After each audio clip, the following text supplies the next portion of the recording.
469 a 399 a.C., surge um outro filósofo. Nós estamos falando de pessoas que viveram antes de Cristo, Sócrates. E Sócrates, o personagem principal, narra na primeira pessoa, e ele vai ser responsável para apresentar alguns conceitos de ideias aprofundado do complexo da reflexão de Platão, onde estão os dois duelando sobre a justiça. O que é a justiça? A prática da justiça. Eles criam então no imaginário deles uma república dentro dos escritos chamado Politeia, onde o filósofo vai trazer do grego a palavra Kalípolis, que significa cidade bela. A cidade bela deveria ser um novo tipo de sistema de governo. Seria uma aristocracia, não uma aristocracia como nós falamos hoje, como nós entendemos hoje, baseada na proposta de bens, na tradição de famílias que tem um alto padrão de vida. Para eles, os dois filósofos, Kalípolis seria dividida em estratos sociais, baseada pelo governo rei filosófico, os magistrados responsáveis pelo governo da cidade, e esse governo deveria ser um governo sófros, que significa sábio, e clateia, poder. Então seria o governo dos sábios. Fonte desses escritos está no site, no blog Toda Matéria de Filosofia. Por que eu estou falando sobre isso? Porque nós devemos pensar no sistema de governo, não do governo como eles propõem, mas do governo proposto por Jesus, que veio depois deles. Um governo, sim, representado pelo sábio e pelo poder. Bom, eu quero começar esse sermão nessa noite. Já a gente vai mergulhar nesse sermão.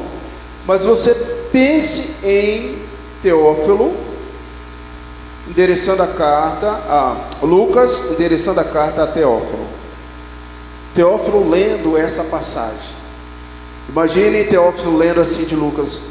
Lucas escreve ao seu amigo e diz assim: Teófilo, qual a importância da sua conversão? E aí ele conta essas duas parábolas para que Teófilo pudesse entender a importância de brilhar, de ser uma luz no velador, de deixar a luz de Cristo brilhar em sua vida. Lembra-se que esse escrito do Evangelho de Lucas tem um único fundamento, um único propósito: convencer Teófilo que vale a pena seguir Jesus, que vale a pena ser discípulo de Jesus. É como se ele estivesse escrevendo para você nessa noite.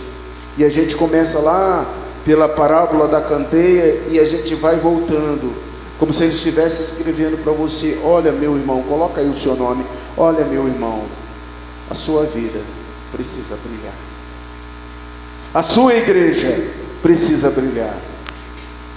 Mas no contexto anterior, a gente viu no contexto anterior a menção das mulheres que assistiram o Senhor Jesus. No contexto anterior falavam de Joana, falava de Madalena, falava de Susana, de muitas mulheres que prestaram assistência ao Senhor e ali abençoaram o processo de evangelização. O processo de evangelização foi contínuo, não cessou. Agora vamos continuar nessa noite observando essas parábolas. A parábola do semeador, por exemplo, que começa no capítulo 8, do versículo 4 ao versículo de número 8, que é repetida em Mateus 13, de 1 a 9, Marcos 4, de 1 a 9, e o propósito desta parábola, conforme Mateus e Marcos, é avançar nesse sistema de anunciação da palavra de Deus. Uma vez que a igreja estava militante, estava avançando, havia o progresso do evangelho qual era a finalidade do progresso do Evangelho. No tempo de Jesus, não era transformar em um poder de governo, como a aristocracia, como a monarquia, não, como as pessoas esperavam e até via que Jesus ameaçava. E os seus seguidores e a igreja já ameaçavam o poderio do governo, primeiro espiritual e depois do governo do próprio Pôncio Pilatos. Não era esse caminho, o objetivo não era esse, mas o objetivo da anunciação, da pregação da palavra de Deus, era apresentar um reino sábio e um reino poderoso. O único governo poderoso foi dado à igreja. O único governo poderoso foi dado a você, foi dado a mim. Então, quando nós olhamos para esse texto, nós ficamos pensando nos vários e diversos ditos de Jesus a respeito da igreja que estava militando, da igreja que estava avançando. Nessa noite, o nosso resumo, eu quero trabalhar com você dentro do seguinte assunto: Cristo revela pela sua palavra e pelo seu Espírito os mistérios da salvação. Palavra e Espírito, duas palavras importantes, e no final você vai entender como elas se fazem presente dentro desse contexto lido nessa noite, aplicado pelo Espírito Santo na manifestação da salvação. Depois dessas mulheres terem ajudado o ministério de Jesus, de estarem presentes, no caso delas, a mensagem do Mestre era importante, havia gratidão, havia conversão, havia alegria no coração dessas mulheres. O Senhor então traz a parábola da semente. Meu irmão, tudo que você precisa saber, que a semente é a palavra do Senhor e o solo são os corações.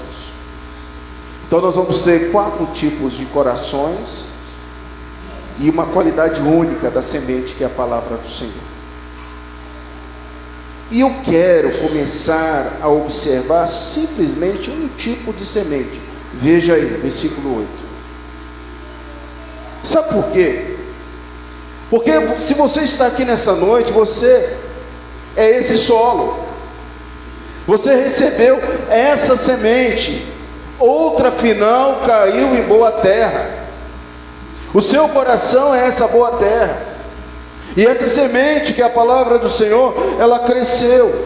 Irmãos, nós estamos no processo de edificação, de crescimento. Olha para você hoje, há quanto tempo você está servindo a Jesus? Há quanto tempo você lê a Bíblia? Há quanto tempo você estuda a revista da escola dominical? Estuda nos cultos doutrinários, nos cultos de ensinos? Como está a sua evolução? Como está a sua vida? Você tem crescido? Como está esse processo? Então veja, afinal, uma semente caiu em boa terra. Essa cresceu, produziu 100 por 1. E ainda tem aquela palavrinha que nos dá assim um certo temor, um certo espanto, quando a gente lê o Apocalipse. Veja aí, quando você lê o Apocalipse, que diz lá: quem, fale comigo, quem tem ouvidos para ouvir. Essa é uma das palavras mais difíceis da Bíblia, mais exortativa da Bíblia. Sabe por quê? Porque primeiro nós temos ouvidos. Primeiro nós ouvimos, mas esse ouvir aqui é de forma diferente. Quem tem ouvidos para ouvir, ouça. Traduzindo essa colocação, tanto daqui como lá de Apocalipse, é a seguinte: quem já passou pelo processo, quem tem certeza da salvação, cumpra, obedeça. É isso. Porque ouvir sem obedecer, sem entender, não tem nenhum significado. A primeira parte dessa parábola está aí, do 4 ao 8. Versículo 4 fala da grande multidão, do estilo de Jesus, que era incomparável, de pregar. As pessoas ali estavam seguindo Jesus para ver milagres, ressurreição, cura, etc e tal. Uma história terrena para eles era tudo que eles queriam. A fama de Jesus corria por todas partes, por todos os lugares. Versículo 5, a cena teria sido bem familiar. A grande parte dos componentes do auditório, talvez a todos, era de costume de semear trigo, cevada. Essa parábola era do dia a dia deles. Eles sabiam bem o que era isso. À medida que esse homem semeava, era inevitável, que era impossível que a semente não penetrasse na terra. Olha, semente, palavra. Cada domingo que você vem aqui, escuta um pouquinho desse evangelho, algo dentro de você vai modificando, algo dentro de você vai transformando. Irmãos queridos, verso 6, típico da Palestina. Agora Israel, em suas vizinhanças, com uma porção considerável de terra arável, estava debaixo do estrado rochoso. Um pouco daquela semente, com certeza, ela ia nascer, mas logo ela ia morrer por falta de contato com a umidade. Esse processo de definhamento ia acelerar em decorrência dos raios quentes. Eles sabiam muito bem disso. Algumas sementes caíam entre as pedras e morriam. Mas vejam o versículo 8 que eu quero trabalhar. Havia também alguns, e você faz parte desses. Talvez ainda uma quantidade considerável havia encontrado um bom solo, um solo não compactado pelos pés humanos, nem carentes de profundidade, nem infectados por ervas daninhas, porém totalmente adequado para que a planta pudesse se desenvolver. Aqui a semente produziu uma colheita de 30%, 60%, tanto quanto 100%. Lucas, passando por alto, vê esses resultados e faz menção. E a parte B do verso 8, em voz alta, talvez de forma reiterada, Jesus gritou essas palavras: os ouvidos devem ser usados para ouvir, isto é, para prestar atenção e levar a sério todos os ensinamentos de Cristo, tanto na terra como lá nos céus. Seria difícil encontrar uma exortação que ele reiterasse assim. Os resultados da indisposição para ouvir, ou ouvir, porém, para não fazer, estão explícitos no próprio propósito da palavra, dentro do versículo, dê uma olhadinha, do versículo 12 ao versículo 14, estão aí inseridos os propósitos para não se ouvir a palavra de Deus. Bom, o segundo aspecto é a própria explicação da parábola. A gente não precisa se deter tanto nessas parábolas, nesses versículos, sabendo aqui, que os seus discípulos não entenderam nada daquela parábola. Quantas vezes nós estamos dentro da casa do Senhor, dentro da igreja, lendo a Bíblia e não entendemos nada, não compreendemos nada. A conexão é uma vez quase inextinguível, por ordem natural, que os discípulos, os 12 que estavam caminhando com ele, pudessem questionar: mestre, o que isso significa? Isso significa que há momentos na vida de você que você tem que falar assim: pastor, não estou entendendo nada. Pastor, estou lendo a palavra, mas eu não estou compreendendo. Muitas vezes, irmãos, nós deixamos de crescer porque nós não perguntamos, não estudamos, não aprofundamos. O verso 10 é um mistério muito interessante. Fora do cristianismo, na esfera do paganismo, se referia ao ensino, ao rito, ou à cerimônia secreta de quem quer ter contato com a religião, as ocultas. Mas a Septuaginta vai traduzir, principalmente Daniel capítulo 2, vai aparecer outras vezes no plural em alguns textos, que se refere a um segredo. O versículo 10 diz assim: respondeu-lhe Jesus a vós outros, é dado a conhecer os mistérios do reino de Deus. Aos demais fala-se por parábola, para que vendo não vejam, ouvindo não entendam. O que significa isso?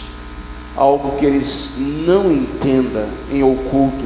A palavra aparece 21 vezes na epístola do apóstolo Paulo, para definir que somente em Cristo Jesus você tem o conhecimento, a revelação plena da palavra de Deus. Em Cristo Jesus Ele revela, Ele tira o véu, Ele coloca a luz. E agora, meus irmãos, isso já aconteceu conosco. A partir de então, agora nós temos o conhecimento da palavra de Deus, o reconhecer da ação do Senhor, e em cada solo que está aqui dentro da igreja, é um solo produtivo, é um coração produtivo.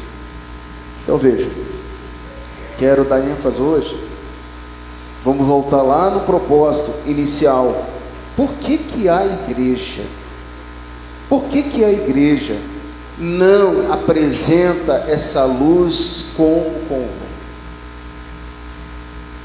Bom, você que já pegou, e daqui a gente começa a conversar de maneira mais prática, é possivelmente por causa do enquadramento do versículo 12, versículo 13, versículo 14, da explicação da parábola. Então você pode ver no versículo de número 12, corações que não respondem. A pessoa converte, vem para a igreja, começa a cear, começa a louvar, começa a adorar, começa a dizer, eu sou crente, lavado e redimido, mas há uma falha na vida dessa pessoa. A falha é o seu coração não está correspondendo. Eu tenho que olhar para essas qualidades e perceber por que a igreja ela não projeta. Calvino diz que nós somos um espelho a projetar a glória de Deus, a alegria de Deus, a bênção do Senhor, de ser crente, lavado e redimido, mas os solos produtivos estão com defeito na base. Corações que não respondem. As pessoas que são representadas pela semente semeada ao longo do caminho, veja no versículo 5, são aquelas que deixam o diabo, o grande adversário, arrebatar a mensagem que foi semeada nela. Logo, corações que não correspondem, esquece. Eu fico pensando assim, que o crente dentro de uma igreja, quando chegar diante do Senhor Jesus, eu e você, e ele abriu o livro da vida, ele vai ver assim, olha, desde essa data até essa data você ouviu 1000 sermões, 10.000 sermões, 20.000 sermões, eu não sei quantos de mensagem de sermão, de estudo bíblico, de contato você já teve com a palavra de Deus. E aí a pergunta é, por que o seu coração não aqueceu? Por que o seu coração não correspondeu? Por que você, aquele dia na igreja, estava chorando, eu quero Jesus, eu quero mudar de vida, eu quero acertar, eu quero ser um crente diferente, mas na segunda-feira à noite, você já não lembrava de mais nada? Presta atenção que esse sermão, ele pode cair no seu esquecimento ainda hoje. Quando você chegar em casa e começar a ver o debate do Lula lá e do Bolsonaro, você já não lembra de mais nada que o pastor pregou. Seu coração precisa corresponder à palavra de Deus. Veja que eu estou falando do bom solo, eu não estou falando do solo que está lá fora, não. Eu quero dar ênfase aqui. Esse campo é produtivo, você tem que crescer para a glória e honra do Senhor, tem que avançar. Vamos, meus irmãos, pega firme. Olha, é Lucas escrevendo para Teófilo, você que teve contato com Jesus, você precisa crescer. O seu coração é a boa terra, o seu coração precisa corresponder. Verso 13, olha aí, corações impulsivos. Quem são essas pessoas?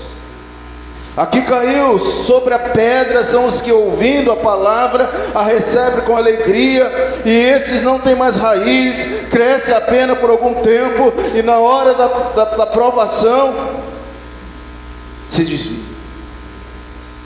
Corações impulsivos. Essas pessoas são emotivas, choram. O pastor nem começou a falar e ele fala assim: hoje Jesus veio aqui. Hoje Jesus está olhando o seu coração. Hoje Jesus quer te curar. Hoje Jesus vai te transformar. Bem sereno, bem calmo. Hoje, nessa noite. Irmãos, isso aconteceu comigo. Aconteceu não só comigo não, com um grupo de pastores, um grupo que estava lá fazendo um trabalho evangelístico no Rio de Janeiro, e o reverendo Antônio Elias, um senhor de cabelo branco, eu sempre cito ele aqui, porque alguns vultos da IPB tiveram contato, foram discípulos direto do mestre Antônio Elias, reverendo Hernandes, reverendo Jeremias. Esses pastores velhos tiveram contato, e eu tive no final da vida do reverendo Antônio Elias. Estude a biografia do reverendo Antônio Elias. Era um homem que era dócil no falar, e nós estávamos lá debaixo de uma escola igual o Expoente, fizemos um preparativo de evangelização, e na hora caiu uma chuva. Imagina o presbitério, uma chuva, e não tinha ninguém. E o pastor e eu, o presidente do presbitério, nós estávamos preocupados. Mas Silas, e agora? Cadê o povo? Nem os crentes da sua igreja, Silas, que é aqui do lado, porque os primeiros a não ir na igreja são os crentes, viu? São os próprios crentes da igreja. Não, os mais descansados são os crentes da igreja. Aí o reverendo Antônio Elias, ele começou a falar assim: não se preocupe, pastores, a pessoa mais importante já chegou, e é Jesus Cristo. Vamos orar. Pega a mão aqui. Senhor, abençoa a cidade de Piraí. Senhor, aqui tem almas do Senhor, tem eleitos, tem corações bons, tem pessoas salvas. Aquele homem começou a orar, irmãos. De repente passou a chuva e o povo começou a chegar, e o povo começou a chegar, e o povo foi chegando. E aí ele falou assim: hoje eu vim aqui falar da pessoa mais importante. Quando ele terminou de falar a palavra Jesus, a gente já estava chorando. Chorando. Pessoas que são emotivas, são pessoas que têm problemas. Esses problemas são consertados aos pés do Senhor. Veja o caso da mulher pecadora, descrita anteriormente em 7:37-50. Ela chorou por causa dos seus pecados? Sim. Ela enxugou os pés do Senhor? Sim. Ela era uma pessoa emotiva? Sim. Ela não teve gratidão em seu coração? Sim, teve gratidão. Há vários exemplos. O apóstolo Paulo não derramou lágrimas em muitas ocasiões. Atos 19:31, Filipenses 3:18. O próprio Jesus, olha, o próprio Jesus chorou.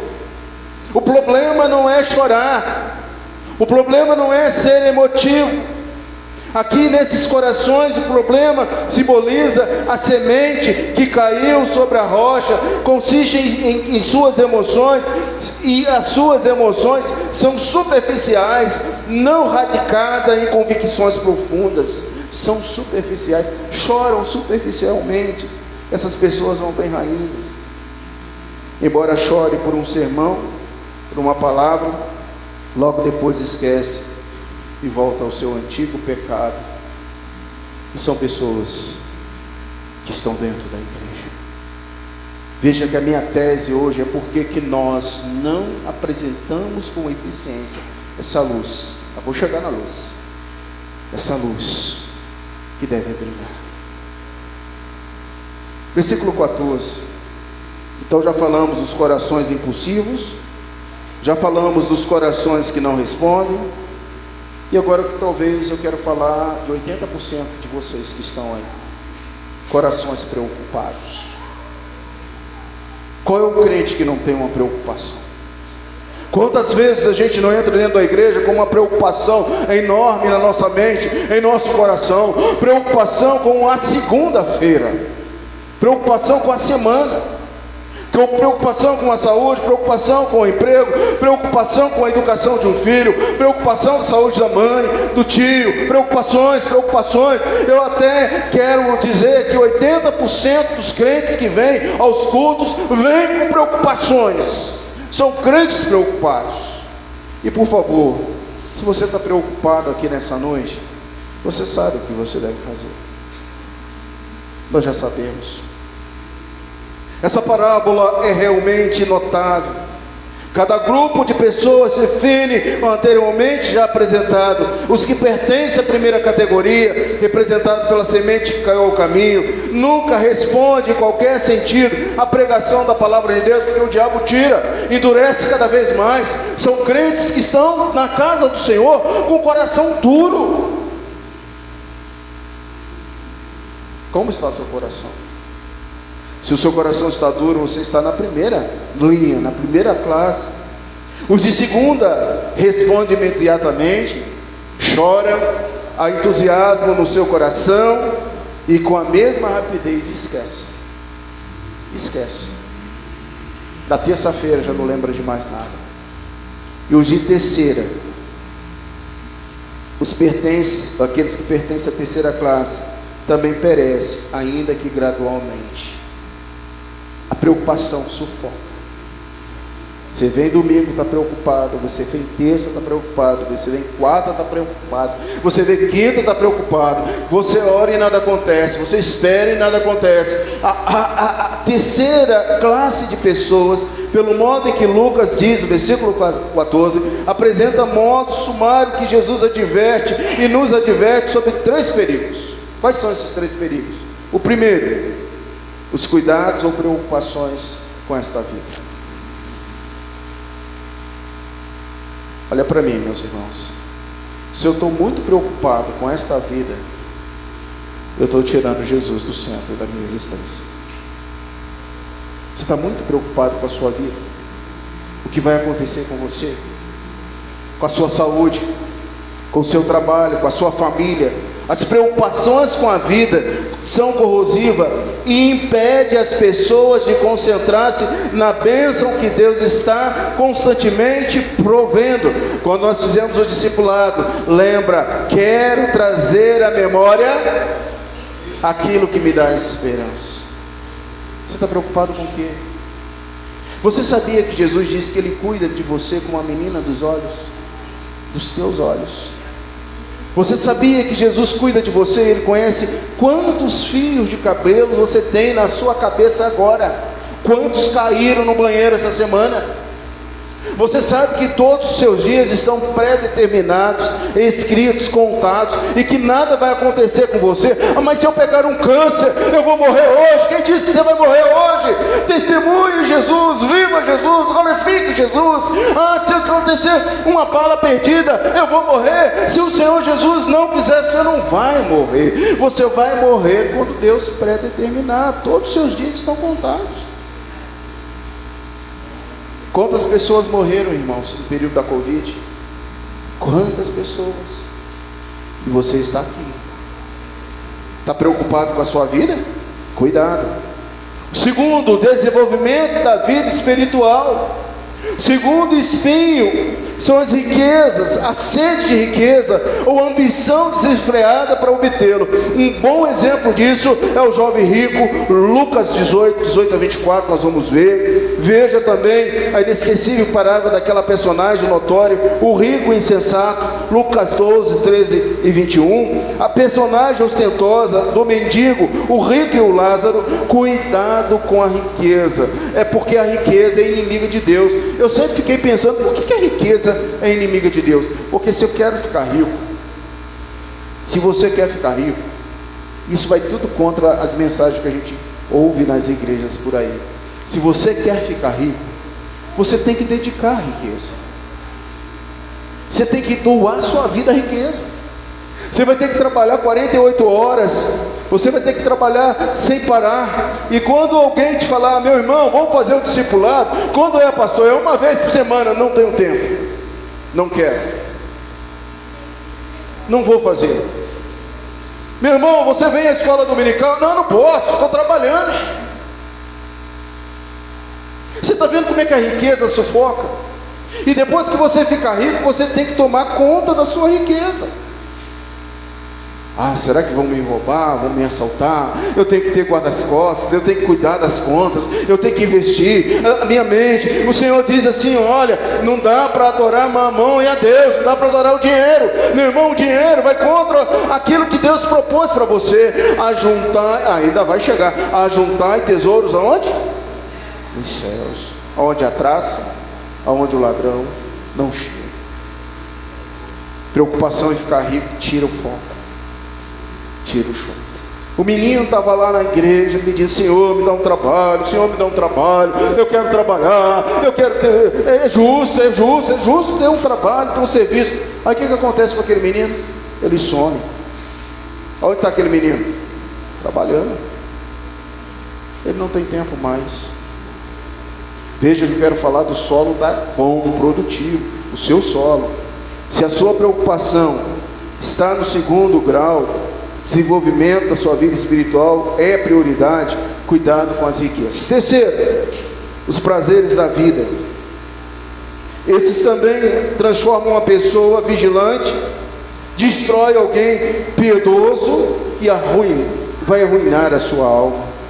São os dois tipos, irmãos, que são nocivos a si mesmo: a embriaguez, o uso de drogas, os jogos de azar, os vícios sexuais, os que são nocivos contra uma pessoa que excede em seu uso, os esportes, os jogos, as diversões. Não, eu não quero ir à igreja hoje, porque hoje é dia de eu ir na praia. Eu cheguei hoje brincando com os meninos lá do Catecúmenos, a Bia está aqui, ela vai lembrar. Falei: hoje está bom de praia, a gente pegar uma praia.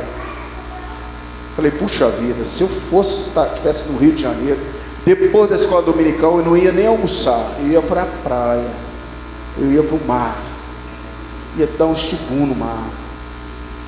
Mas tem gente, meus irmãos, que está trocando a casa do Senhor por esportes, por lazer, por diversões, e essa pessoa vai caindo no esquecimento, vai morrendo espiritualmente. Bom, eu quero observar agora o finalzinho desse texto. Vem comigo. A partir do versículo 16 é a conclusão dessa parábola. E Jesus colocou a conclusão dessa parábola para que eu pudesse entender. Olha, o versículo 16: ninguém, depois de acender uma candeia é luz. A luz de Cristo já foi acesa no seu coração. Quantos aqui, vocês estão muito fechados hoje, quantos aqui já acenderam a luz de Cristo na sua vida? Levante a mão, se interaja comigo.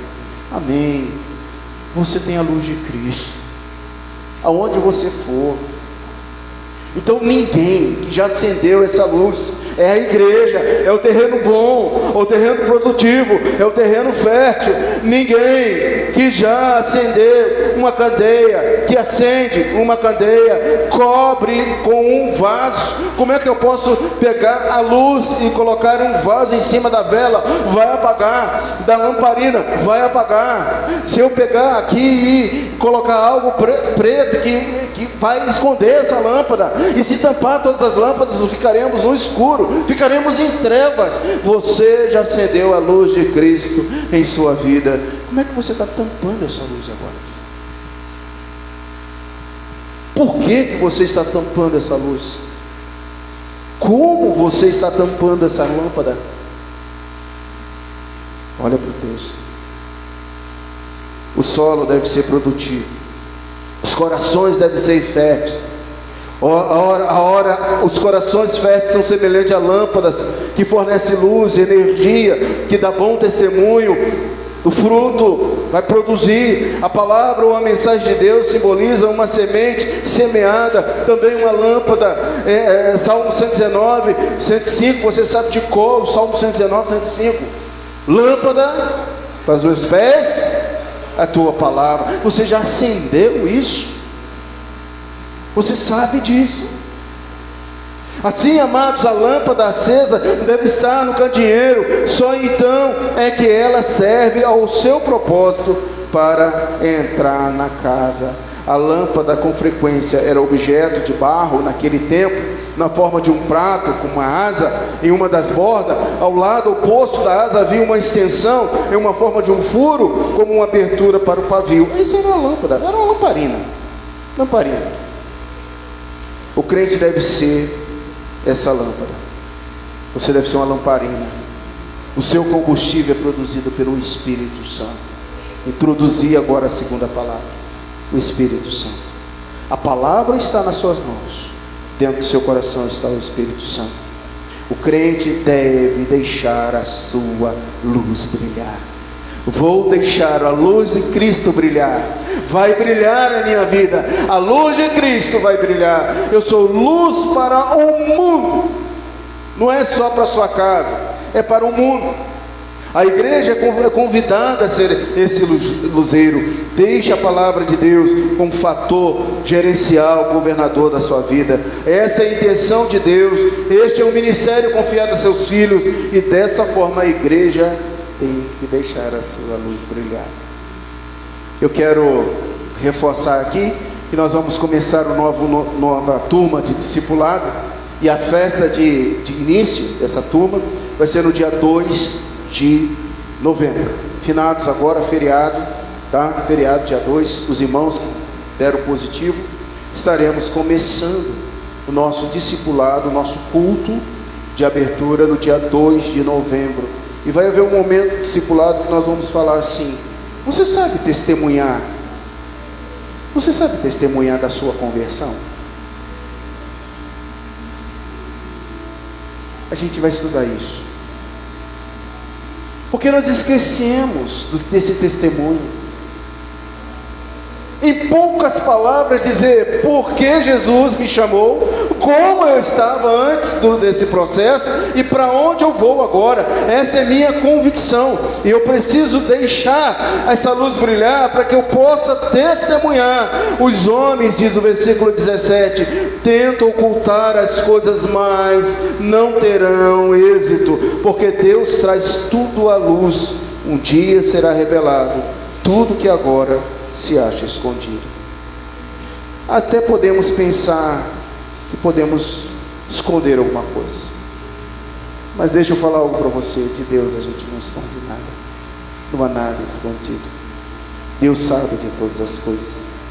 O versículo 18, amados, termina dizendo assim: vede, pois, como ouvis, porque ao que estiver lhe será dado, e o que não tiver, até aquilo que julgar ter lhe será tirado. Com respeito à responsabilidade nossa, a questão de ouvir ou prestar atenção nos evangelhos realçam 3 coisas. Primeiro, que nós devemos ouvir Lucas 8:8, estando a ênfase no ouvir em contraste com a recusa de ouvir. Então hoje você está ouvindo a palavra do Senhor. Segundo, os que devem ouvir, em contraste com aqueles que não devem ouvir. Os eleitos ouvem a palavra do Senhor, transformam a sua vida, brilham para o Senhor Jesus, anunciam o Evangelho, que é poder. E como eles devem ouvir? Em contraste daqueles que não querem ouvir. Em síntese, como é que você está ouvindo essa palavra aí nessa noite? Como é que nós estamos ouvindo? A confissão de fé, dentro do tema Cristo mediador, capítulo 8, inciso 8, Cristo revelando-lhe a palavra e pela palavra o mistério da salvação. A sua salvação foi revelada pela palavra de Deus, somente as Escrituras, que é regra de fé e prática, as Escrituras que são inspiradas por Deus, saiu de dentro do coração de Deus para o nosso coração, agora acha guarida no seu coração. Guardei as tuas palavras no meu coração, para não pecar contra ti, para brilhar por ti. Hoje o Rômulo e a Otília deram uma definição espetacular de morte. A gente falando dos 3 tipos de mortes, lá com os meninos lá, o Jardim e a Yara estão aqui, vão lembrar. Existem 3 tipos de mortes. Aí o Rômulo vira assim: mas pastor, então quer dizer que a morte é a separação total de Deus? Falei: bingo. A morte é a separação total de Deus. E a vida? A vida é a presença constante com Deus. Ou você está vivo ou você está morto, porque não tem como. porque Cristo revela isso através da sua palavra e pela palavra os mistérios da salvação. E um caractere da salvação é brilhar. Aquilo que o inglês coloca shine, é brilhar pelo Senhor Jesus, para o Senhor Jesus, persuadindo eficazmente pelo seu Espírito. Quem nos persuade a brilhar é o Espírito Santo, que nos leva a crer e a obedecer, governando os nossos corações pela palavra e pelo Espírito. Isso é confissão de fé. Amados, por que a igreja não evangeliza como convém? Eu gostaria de reafirmar a progressão de Jesus nessa noite. E qual foi a progressão de Jesus nesse texto? Primeiro, tipos de solos. Qual é o tipo de solo que está dentro da igreja? Eu quero que você coloque nesse boletim qual é o tipo de solo. Hoje, o seu coração, você enquadra no primeiro vagão, você enquadra no segundo vagão, você enquadra no terceiro vagão, ou você vai no último vagão, que é aquele que está preparado. Eu creio que o primeiro não é condizente a você, porque você já ouviu a palavra do Senhor. Você está no segundo ou no terceiro? Você está chorando e emotivo, preocupado com as suas experiências, com o momento que você está passando, ou você está sendo sufocado gradualmente e a sua fé está se esvaindo e você está quase morrendo? Que tipo de coração é o seu nessa noite? Segundo, a qualidade da semente. A palavra de Deus é viva e eficaz. Nada a acrescentar e a tirar da palavra de Deus. Se a palavra de Deus diz, eu obedeço. Se a palavra de Deus não diz, eu não faço. A palavra de Deus é regra, é norma, é prática. A qualidade da palavra é excelente. Agora eu preciso perguntar o terceiro aspecto desse sermão, porque Lucas está escrevendo para Teófilo e está falando assim: Teófilo, brilha, meu filho, brilha, brilha onde você está. Como é que está a sua vida diante do Senhor? Está brilhando por Cristo? Assim o próprio Cristo revela na sua palavra os mistérios da salvação. O seu Espírito vai nos persuadir. A igreja é composta de vários corações que precisam serem arados, tratados pelo Espírito Santo. Somente assim a igreja poderá evangelizar de forma conveniente. E para terminar, amados, o que mais esta passagem te ensinou? Olha aí, eu penso que algumas sementes caíram nas laterais do caminho. Algumas sementes sobre a rocha, algumas em solo bom. O que o pregador deve fazer é anime-te. Eu, como pregador, assim, você ainda tem condições de tratar do seu solo, porque a semente é boa. Eu tenho condições de dizer assim: vamos preparar o nosso coração, vamos preparar com a mensagem de vida eterna, vamos preparar com o evangelho que é poder, porque ainda há tempo, ainda há esperança dessa igreja brilhar em Santa Maria. Quantos creem nisso? Diga amém. Você pode brilhar na sua casa, no seu lar, no seu dia a dia, independente de que solo está hoje o seu coração. Hoje o aspecto fundamental do sermão para a minha vida, se você está aqui nessa noite, é porque o seu solo é bom, o seu solo é produtivo. Você foi dado a conhecer o mistério do reino de Deus, da salvação. Não jogue fora isso. A experiência que Deus produziu na sua vida é uma experiência irrefutável.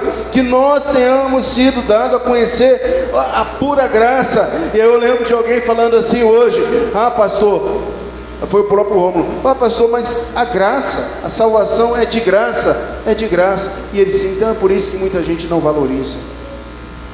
Tudo que a gente precisava, o Senhor já fez.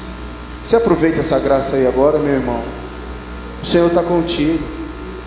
Confesse a Ele, diga: Senhor Jesus, o meu coração, o meu solo precisa ser arado pelo Espírito Santo. Eu preciso ser frutífero. Eu preciso buscar a santificação.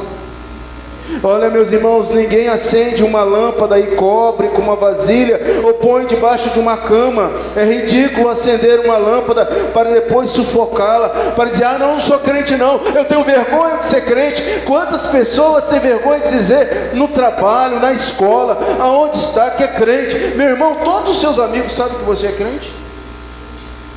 Você tem vergonha de falar que é crente?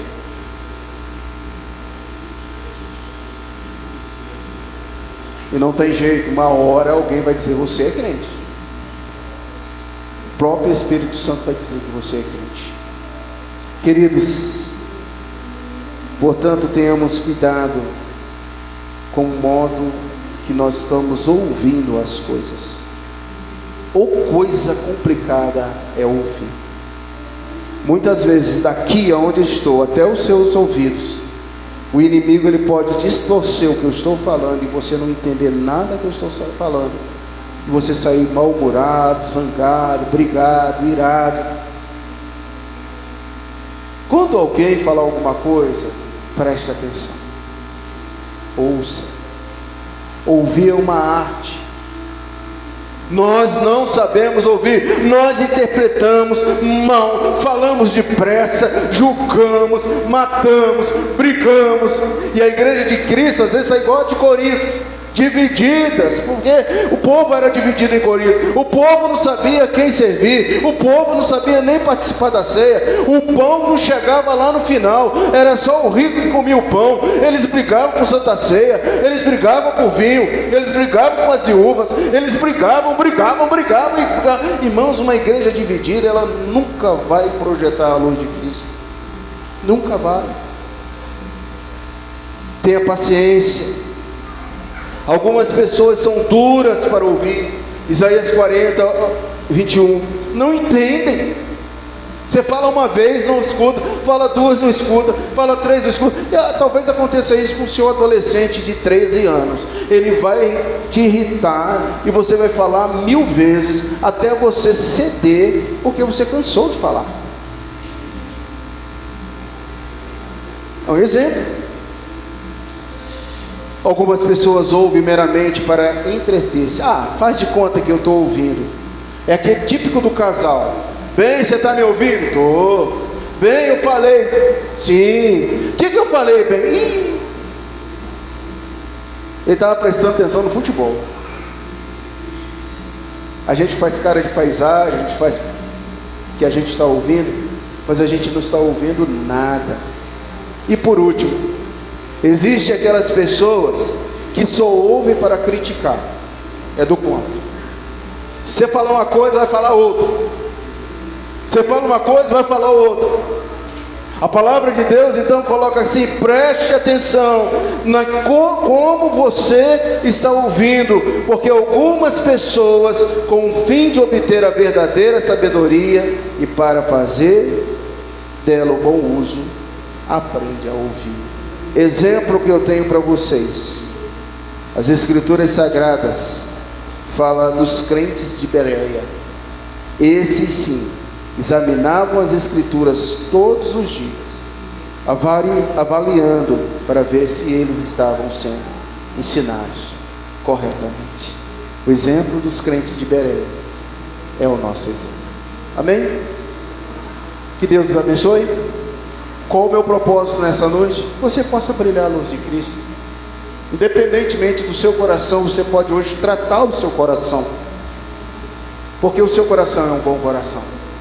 Talvez está precisando de um esterco, de um fertilizante, de uma água. Você chegou aqui, você é um bom coração. Você é eleito, escolhido por Deus.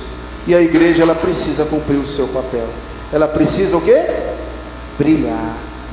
Brilhando por Jesus, nós devemos brilhar. Que Deus nos abençoe. Amém.